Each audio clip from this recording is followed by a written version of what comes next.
Hello everyone. So this is the second video about paper one.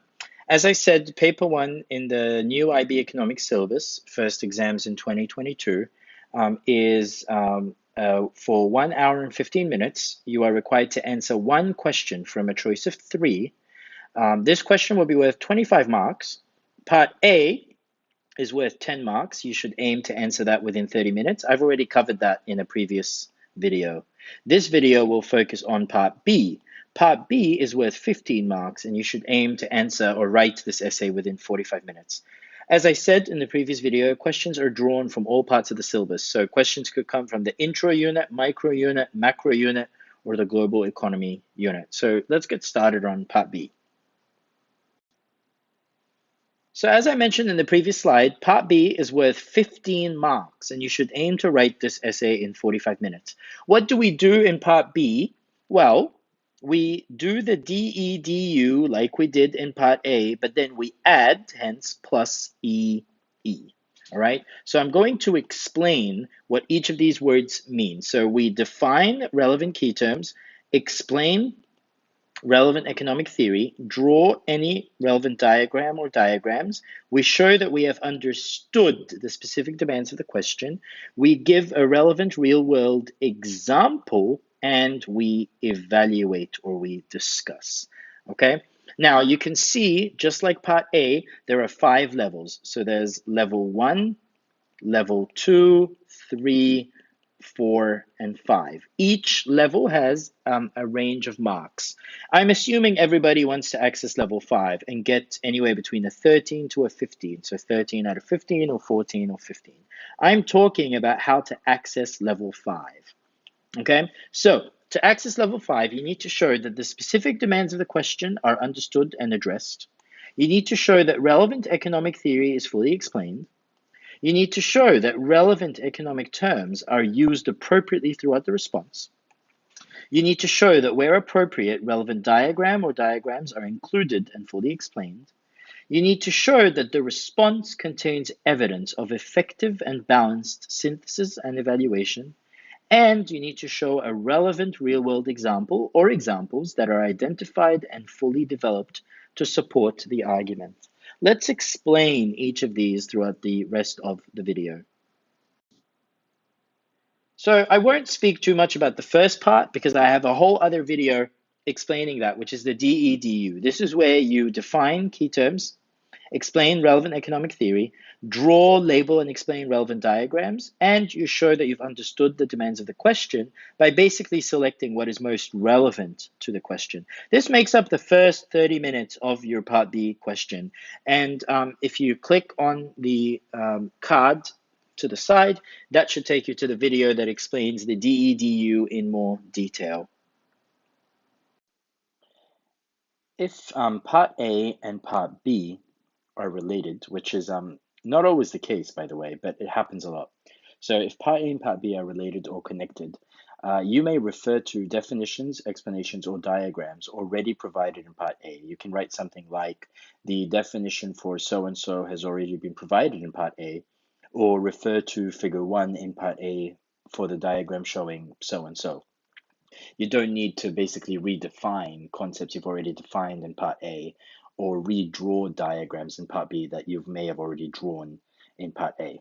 You only need to define and explain new concepts and draw new diagrams in Part B. In this case, you may end up spending less time on the DEDU component of Part B, and this leaves you with more time for the EE component of Part B. So you can spend, say, 20 minutes on the DEDU instead of 30 minutes, and the EE component of Part B, you'll have 25 minutes instead. So what about the second part of the question, which is the remaining 15 minutes of your Part B essay? Now, you don't have to use subheadings. You can just it's one essay, but the last 15 minutes of your Part B essay, remember, Part B should take you about 45 minutes. You've spent 30 minutes constructing the DEDU. Now you're on to the second part. So what do? Number one, you have to identify and fully develop a relevant real-world example or examples, by the way, this could be plural, that would support your argument or the arguments that you're making.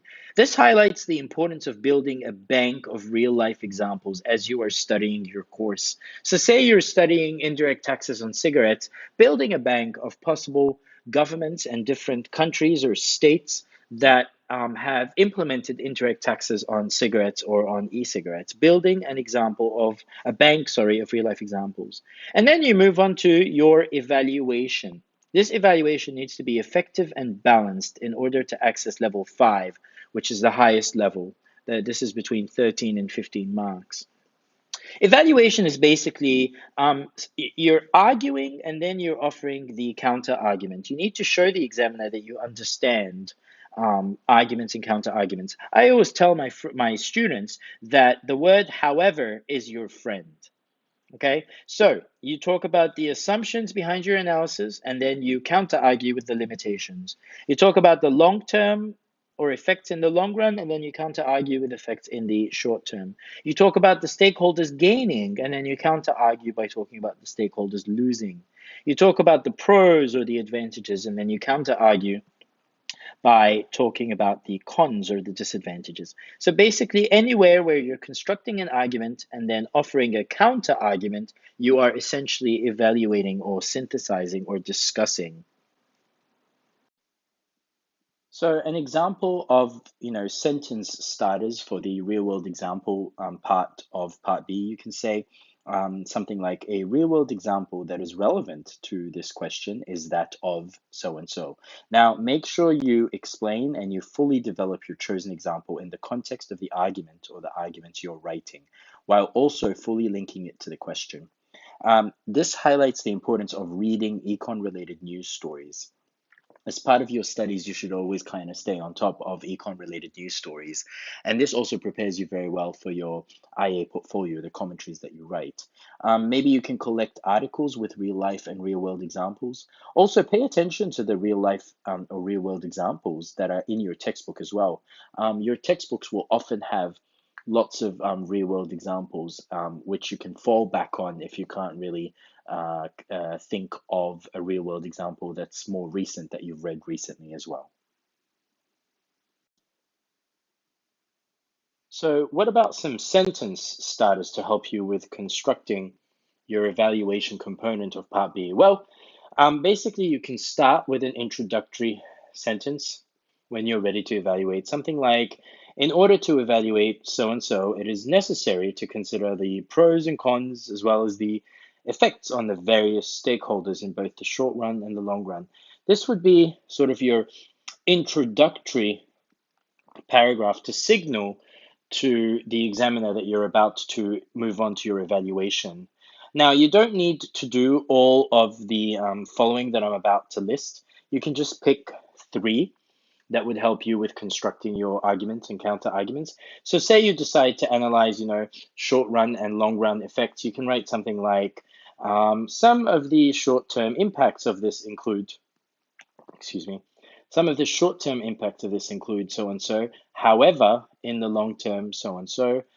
Say you decide to look at, assumptions and limitations. You can write something like the analysis in this question is based on the assumption or the assumptions that so and so.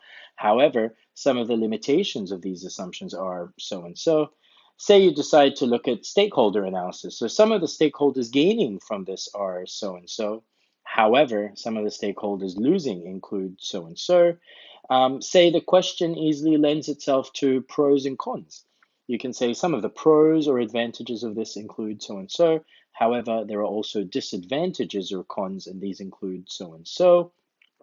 Or basically, you can just say, an argument for this would be so and so. However, a counter argument would be so and so. So you don't have to, as I said, use all of these sentence starters. Select 3 out of the ones that I am drawing in the box right now. And then you need to have some sort of wrap up or closing paragraph, sort of like your conclusion, where you can say something like, on balance or in conclusion, it would appear that the most effective, policy or decision is so and so and so, since so and so and so. And then this kind of concludes or wraps up your evaluation or synthesis part. So you have an introduction, introductory sort of sentence that signals to the examiner you're about to evaluate. You select 3 out of these that I'm drawing a box around right now, and then you have some sort of concluding sentence that kind of wraps up and signals to the examiner that you have finished your evaluation and concluded your essay. So to wrap up, part B is worth 15 marks. You should write your essay in 45 minutes.